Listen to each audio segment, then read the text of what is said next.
Hey, everybody. On this episode of the Hemmings Hot Rod Barbecue Podcast, I am here with Hemmings' own Terry McGean. And today we are talking about the Fox Body Mustang, that iconic square rectangle angled thing that came out in 1979 and has caught the imagination of every hot rodder from 1979 all the way till, well, kind of now. Terry, how you doing, sir? Good, man. How are you? Doing good, man. So one of the reasons that we wanted to talk about Fox Bodies is that we have a show that is in pre-production right now. It's called Fox Body Rehab. Now, you guys might recognize the Rehab name because last year on the Hemmings YouTube channel, we did a show called IROC Rehab, where we took this 1987 IROC Camaro and we basically brought it back to life, right? It was a very tired old car. Engine was shot, interior was shot, some bits and bobs. And we said, you know what? We're not going to restore. We're going to revive and rehab. And that's what we did. I hosted the show along with Terry and, a bunch of other people at Hemmings. And that was kind of a fun project, no? It was. We had a good time doing that. I think it was a lot more fun than we were expecting it to be when we went into it, just because, you know how these projects are. They have to get done when cameras are rolling. And sometimes, you're digging into a car you're not familiar with. It can be a problem. But yeah, I mean, it was 2 weeks, right? 2 straight weeks. Yep. I think we all had a pretty good time. And thankfully the car cooperated and the project turned out pretty well. So yeah, it was a good deal all around. Yeah. So we started talking about it and we're like, well, what should we do after this? Right. Because the rehab series is kind of a really fun thing to do. And everybody at Hemmings are obviously gearheads and motorheads. And we were like, well, if you were in high school back in the 80s, you had one of 3 cars. You had a G body. I shouldn't say you had one. There was a lot of stuff back then. However, a lot of guys, especially where I was back on the East Coast, you had an IROC, you had a Fox body, or probably a G body, right? Something like that. Or you had some clapped out something from the 70s. That was kind of the way it worked. So anyway, we started talking about it, and the Fox body is the perfect complement to the IROC Camaro, right? Everybody knows them. They I remember street racing all over the place with these cars back in the day. And it's an icon. It is 20 years ago. If you had said the Fox Body Mustang's an icon, I don't know how many people would have believed you, but it is a certified automotive icon in today's day and age. Yeah, I agree completely. And in fact, I was trying to make that argument many years ago because I've been a fan of the Fox for a long time. Well, I've owned one since 96. Yeah. And I would have had one sooner if I could have afforded to buy one when they were still making them. But I was a student, had no money. But I had friends who had them. And, and I was really would have been called a Chevy guy. I mean, I had and still have a 69 Camaro. That was my high school car, which was a clapped out 60s car. And, but the Fox, even though it was a Ford, it was such a good package that it kind of won me over. And to your point, yeah, when we did the IROC, we really struck a chord with people, not just the car itself, but sort of the period and nostalgia.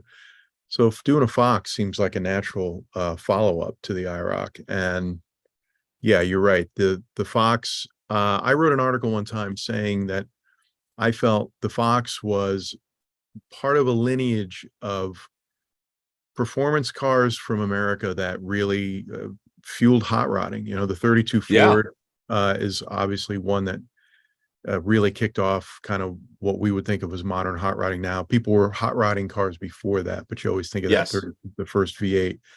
The 55 Chevy, of course, was huge.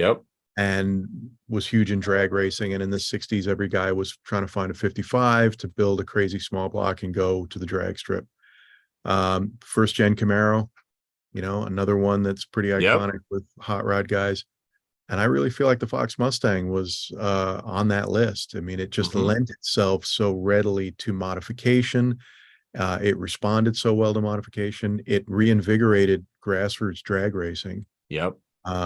And it was a cheap, attainable car, and they're still a lot of fun.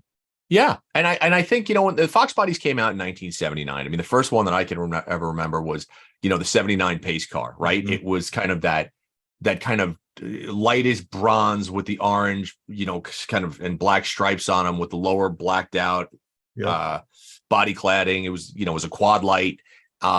Really, really kind of a neat car, and that was coming off the heels of the Mustang 2, which, as everybody knows, was awful, right?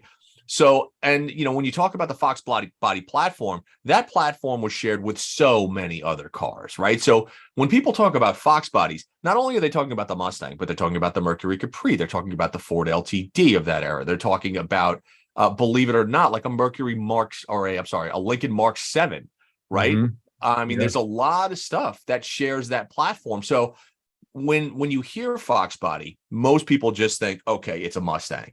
Again, much bigger, very, very kind of shared platform. And the beauty of that is that so many parts just interchange between all these cars. Like I got a buddy back on the island who's got like an 80 something Ford LTD Fox, and it's a beast of a car. It's one of those things that it's a total sleeper that you'd never expect, but every Mustang part bolts right onto that sucker. Yeah, I mean, GM was always thought of, like in the 80s, we thought GM was the best at parts interchangeability. And they did a lot of logical things, and you could swap parts from different cars and even up into the 80s cars. Ford in the 60s was not great at interchangeability. I always like they changed parts frequently, and different car lines were very different. The Fox is an excellent interchange platform. And you're absolutely right. Like stuff, the first Fox is a 78 Fairmont, and then the Mercury Zephyr. And then through the run, there were Thunderbirds and Cougars. And like you said, the Mark 7 Lincoln, there's a four-door Continental that was Fox. Yeah, that's right. Yeah. There were station wagons, there were sedans. The LTD you're talking about is the 84 to 86. Yep. When I was a kid, my parents bought an 82 Ford Granada station wagon. That was a Fox. It was the only year that they did a Granada wagon. Yep. And I kind of wished I had that car later, because I would have swapped the 5.0 in it. It was a 6-cylinder. Totally. And the Thunderbirds of that era, right? 80s Thunderbirds were all Fox platforms as well. So very similar to the Lincoln, obviously, and then through the run of the car, they made a lot of great performance parts that you can swap around. Yeah, the SVO that had a bunch of cool parts, Turbo 4 wheels, and the engine and the better suspension stuff. The Turbo Thunderbirds had some good parts. And then of course the Cobra R's they built created other good parts. So it's a great platform, right down to the grassroots guy who's working on a car in his driveway. It just lends itself to doing that thing. Yeah. And I think, to Terry's point, these cars are still, listen, the values have been going up for years on these cars, right?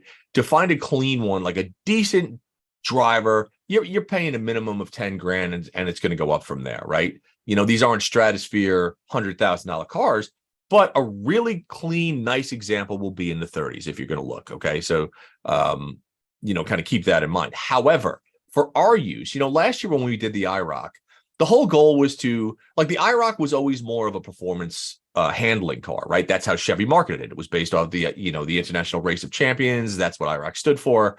It was more of a handling car as opposed to kind of a straight line drag car, where the Foxes were always real drag cars. That's what some people took them to the road courses and stuff, but for the most part, you saw them on the drag strips. So when we started talking about this second season of rehab, it was like, all right, well, what are we going to do with this car? And we all kind of huddled together and said, well, let's make it like a period correct 80s drag car or early 90s drag car, right? Yeah. Yeah. I mean, that's what guys did. Like I said, before, I feel like the Fox Mustang was at least partly responsible for reinvigorating grassroots drag racing and getting a generation of guys and girls to the drag strip to race their own cars and to find out how to drive better and how to make a car go faster down the quarter mile. It was really cool to see, because I remember back then drag racing was kind of petering out. Younger people weren't familiar with it. And then the Fox kind of changed that, and all the old stuff in terms of techniques and using sticky tires and all that, it all came back. And of course, Foxes usually in the 80s and 90s, when we were playing with them, most of the guys who were in the cars were using a 5-speed manual. Yeah. Then the guys who would get real serious would wind up switching to an automatic sometimes, because it's just faster at the drag strip. Yeah. But you're right. Most people who bought Fox Mustangs back in the 80s and who had them in the 90s, if they were participating in motorsport, it was most likely drag racing. Yeah. So, we had kind of talked about this thing, and here's the thing. The aftermarket has so many parts for these cars right now, which is a wonderful thing if you're an owner, right?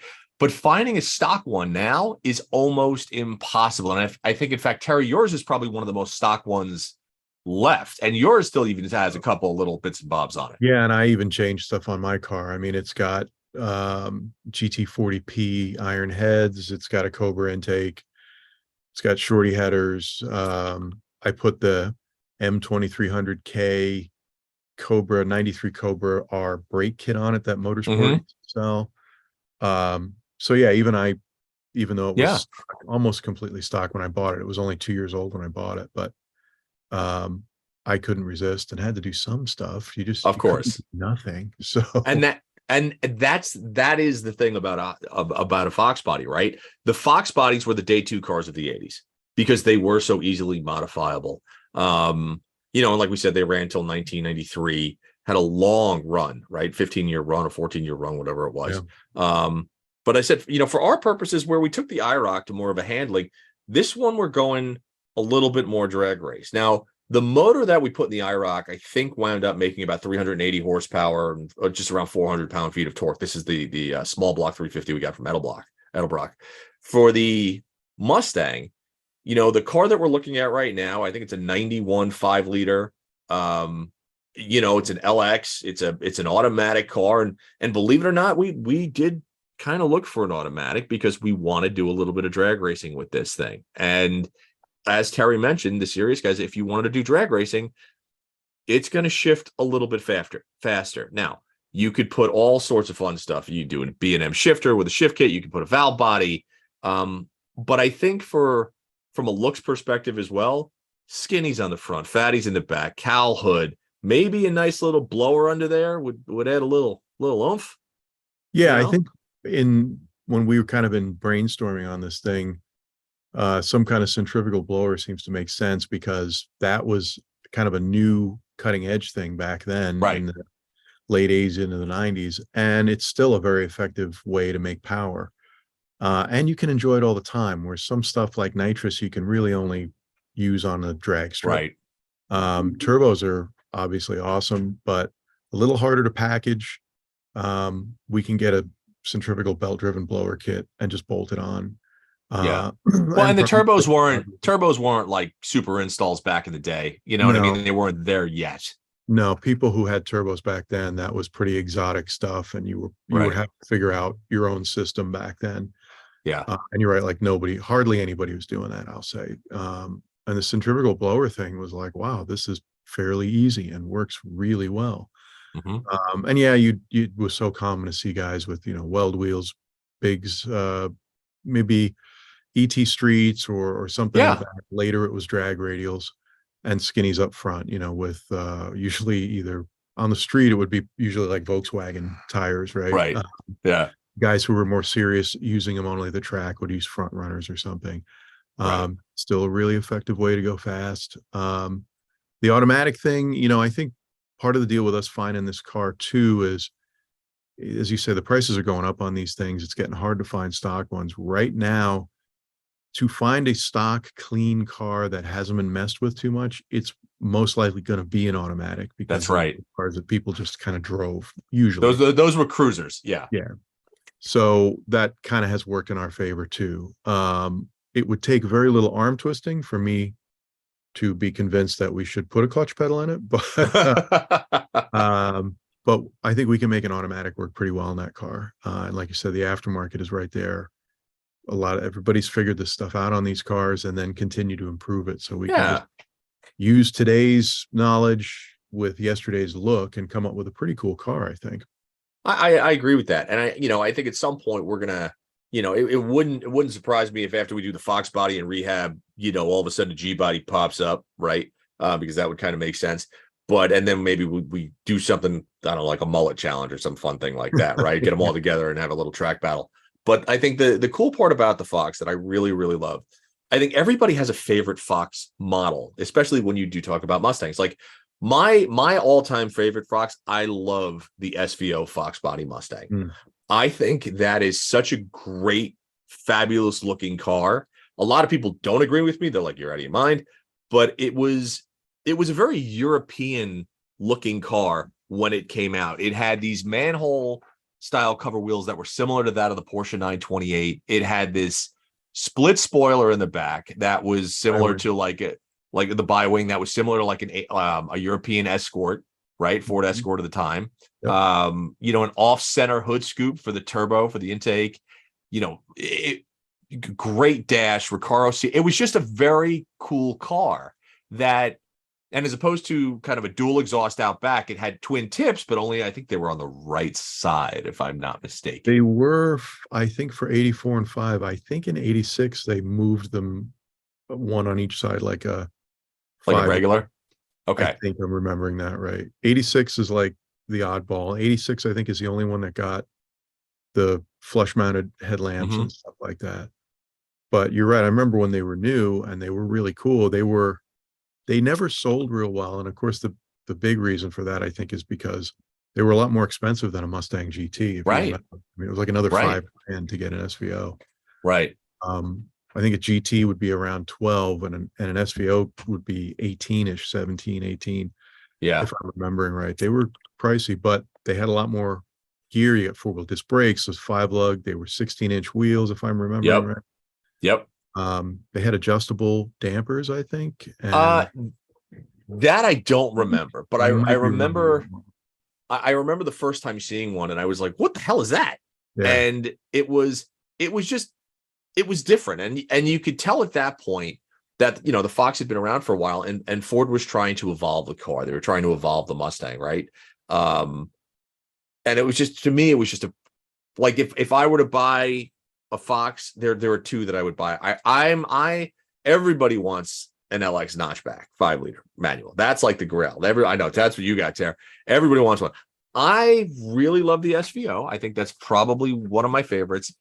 But believe it or not, I really like a stock T-top, and I hate T-tops. But just for the period and in my head, a stock T-top GT with a manual. Yeah, I think that's just a great, fun car. Listen. They're not that fast, right? By today's standards, I think a stock 5-liter was what? It was 225 and 300 pound-feet of torque, something like that, right? Yep. So the torque is great because Fox Bodies do burnouts all day long. They're fun. They're not that fast. So what were they? 14-second cars? You and I talked about cars? the other day, and I had to really think about it to remember. And I think what I told you was like an LX 5-speed car that maybe had like, a K&N filter in the stock airbox and the timing bumped up 12 degrees from 10 and little tricks, but essentially a stock car driven really well could break into the 13s, but it was like a 1398. Yeah. Mostly they were probably mid 14-second cars. Yeah. That thing again, where seemed like every little thing you did made the car go faster and faster, but yeah, by today's standards, not very fast. There's still, they have a fun factor that I think, was part of the appeal then and still makes up for the lack of power now. And it was the torque that you were talking about that actually made them feel faster than they were, I think. Right. Yeah. Because for a little motor, they did have a lot of torque, again, relative to the size of the engine, and put a manual trans in it, put a little gear in it, a light car. Yep. And they were fun. And they were light. They were like what, 3,100 pounds, 3,200 pounds? Yeah, the early cars are even lighter. The early cars hover. When I say early, I mean like pre-85. Yeah. They're hovering around 3,000 pounds, even with a V8 sometimes. They bumped up a little, I think, I think they put some reinforcements in the unit body and added some other stuff, and they got a little cushier, and they pushed up to 32, maybe 33 on a GT with an automatic. Yeah. But they put a little bit more power in it and they were still fun. So, it's, and you were talking about the SVO the SVO was almost like all the things that the IROC had that the Mustang GT didn't have. Right. And it was the beginning of that kind of taking American performance cars and treating them and even referring to them sometimes in marketing materials as sports cars rather than muscle cars. Right. Whereas the Mustang GT was still more like a muscle car, and the IROC, like you said, was more of a handling car. Right. And the SVO was leaning that way too. I always wanted to take an SVO and put a 5-liter in it. Have both, the best of both worlds there. Yeah. And you said like, I have an LX notch. That was the one I wanted. And mine's a 93. It's the last one. And I still love those. If I could have another, I would love to have an 85 GT, a 4 headlight, last of the Carbureted, right? cars. Yeah. I Yeah. mean, I do love the fuel injected cars, but I have some history with a couple different 85s. It's kind of a 1 year car. It was the first year they kind of really started to get the look dialed. Yep. It's the only one that has the roller cam engine with the tubular headers, but with a carburetor and no computer. Okay. And there's some other weird 1 year stuff. The exhaust system is a 1 year deal and Yep. a few other things, but they run really good too. And I like the way they look. I would take an 86 too and just go back to messing with the Oh fuel yeah. injection. But I liked Well, the 4i cars. I do too. I agree with you. You know, the Fox that I had an 81 Capri, which Oh, was wow. a total shitbox. I mean, 4-cylinder, just garbage car. But it was still fun. It was still analog. That was my first car. Promptly totaled it, like it's, any That's idiot what you're supposed to 16-year-old do with boy your does. first, right? Yeah. But what a fun car. And I think the Foxes, like there are other Foxes that I really want to get. Like you'd mentioned the turbo coupes, like the Thunderbird. I love those cars. I think that those cars are so undervalued and underloved. And I think if, a lot of people, it is a love it or hate it design. I personally think they're fantastic. I think they're great driving, just big, full body coupes. You could get the turbo coupes had a manual. The Thunderbirds, especially kind of the 87s and 88s, they also came with the 5 liters. You could get a 5 liter in there. Yeah, but it was not an HO. It wasn't an HO. And you couldn't get it with a stick. Right. I with you. I love the turbo coupe. I favored the 85, 86 style over the Aero one. And once again, I always wanted to get a turbo coupe and put a Mustang 5 liter in it with a 5-speed. Right. The 2.3 turbo, Ford did great things with that motor. And I learned a bunch about that motor years later for anybody who's maybe interested in one of those cars. Ford, I mean, there's a lot of unique parts on the 2.3 turbo because the 2.3 was around as a naturally aspirated engine. Yeah, for a long time. But the turbo, I mean, even the engine block is unique to the turbo cars. It's a better beefed up block. The rods, the pistons, they were intercooling the turbo before a lot of other cars had that, and they were. Yeah, I mean, they were running intercoolers before Grand National was running intercoolers on those things. I mean, they had. What did the last SVO? I think had 205 horsepower, if I'm remembering, and I think I'm remembering that right. I mean, for a 4-cylinder in the 80s, that was like, wow, is that possible? And so they could be commended. But I just still like having a V8, so I would take my turbo coupe and put a 5 liter in it. Well, I think that's one of the reasons you don't see that many SVOs out there, right? It was one because they were quiet, right? If you wouldn't hear an SVO coming down the street, where a GT, you could identify an 80s Mustang GT from 4 miles away. It had that. You and I are from New York, and every 5 liter Mustang got Flowmasters the second day. Right. And, that was a very identifiable sound. Yeah. That you're right. You could hear, oh, here comes one. And that was a very period sound, as a matter of fact. In fact, the 91 that we're looking at, it's already got its Flowmasters on. It's already got its Flowmasters. Yeah. I think when the New Jersey license plates went on it, they also had to put the Flowmasters in it. You're not allowed to have one without the other. New York Mustangs and Jersey Mustangs were different Mustangs from many in other parts of the United States. I'll leave it at that. But they were such a part of being kind of a young guy back then and coming up in the automotive world to see these IROCs and these Mustangs and these Grand Nationals. And that's what we had as 60s muscle car. Then all of a sudden somebody would show up and throw a whole wrench into the system with like a GTI, and everybody would be like, what's that? And then the GTI would just buzz around the corner like it was on a rail, and all of us would just be like, shit. Right. Yeah. It's funny too, because in the 80s, we had that period in the mid to late 70s, early 80s there was nothing really other than everybody wanting to have a Trans Am or maybe a Z28. Yeah. because they were cool, not because they were fast.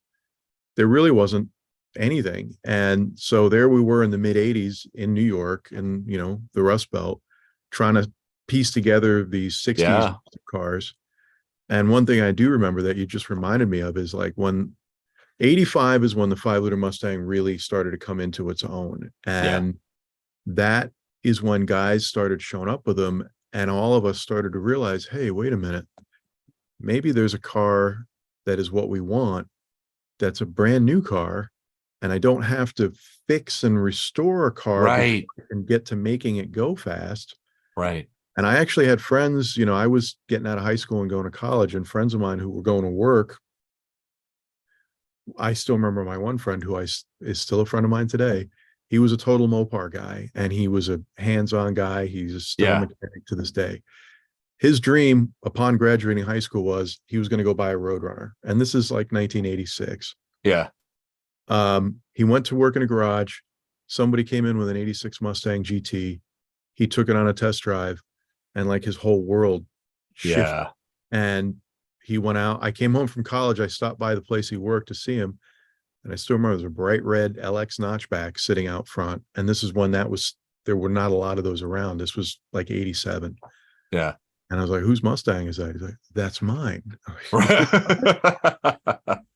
And it was a crank window, no air conditioning, no nothing. Base car. He went to a Ford dealer and they had it sitting there. Some guy had ordered it with nothing, and it accidentally got ordered with this one convenience package that had like power fuel door, power door locks, and like that map light. The map light, yeah. And the guy came in to get the car. He's like, no, I said I don't want anything, and he refused it. And then the dealer's like, oh no, we've got a 5-speed, no air conditioning car here. How are we going to? No one wants this. Yeah. And then my friend walked in, and that was their lucky day because he was, the other guy looking for a car like that. Right. And proceeded to do a burnout out of the dealership, literally. As you do. Yeah. And then he wound up having a string of those cars and drag racing them. And I guess the moral of the story is that car, the 5-liter Mustang of that time, was legit enough that we guys who were devotees of traditional muscle cars, even though they had been built either before we were born or when we were too young to have them, the 5-liter Mustang was enough to kind of make us think, well, wait a minute, maybe this is for real. And it might kind of hard to understand today, maybe for younger people, that in the 80s, it was just understood. A car from the 60s was a real performance car. That's right. Car from later on was, maybe it was cool, but it wasn't the same. Right. And I really feel like those 5.0 Mustangs were the turning point where, hey, maybe new cars can be as good again.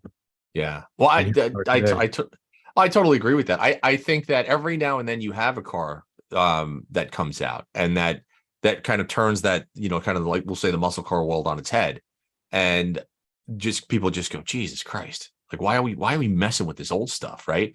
I think today, and God bless them, but I think it's like the Hellcats, right? It's the 392s and the Hellcats, because those are the cars that you could go out and, that minimum of 485 horsepower all the way up to 1,000 horsepower now. And they're relatively attainable. For most people, they're paying 27.7% interest rate over 47 years or whatever the dealer gets them for. But it's there. It's there to have if you feel like you can come up with the scratch to do it. And it is amazing, because I will say, after having just talked about that time in the 80s and what it was like, I was telling somebody not that long ago, if Marty McFly had burst into my high school parking lot in the DeLorean from 30 years in the future and told us, there's going to be a Dodge Challenger again, and it's going to have rear-wheel drive and a Hemi and a supercharger and 700 plus horsepower, we would get out of here. Come on. Never going to happen. That there would have been a Challenger at all, that it would have had rear-wheel drive, that alone would have been hard to believe. That what we have now exists, it would have been completely unfathomable. And we're getting a little far afield. Right. Just to make the point that the Fox was a big deal when it came out, because it was Detroit taking V8 muscle car type performance seriously again. Yeah. Not to take, I mean, GM was doing it too. Yeah. But the Fox, I want to say, was the first one. Remember when they used to do those magazine stories where they take the old muscle car and compare it to the new one? Sure. And it was always like, yeah, that's fun, that's interesting. And then the new car always loses. The 5-liter Mustang was one of the first cars to not lose. And That's right.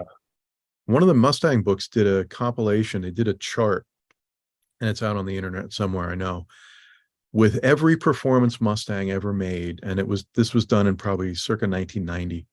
Yeah. What the car was, what engine it was, and what its quarter mile time was. And a 5-liter LX was very close to the top of the list, believe it or not. And Yeah. beating some really iconic, legendary cars. Of course. So that was a huge deal. So here we are. Now we're looking back on that time nostalgically. But it's still a viable car, and we're going to re-explore this whole thing. Yeah. You and I think we wanted to do a Fox even when we were starting the IROC, but our initial thought was, well, they're too expensive now to do an affordable car. And after doing the IROC, and I think we just felt like, how can we not do it? Right.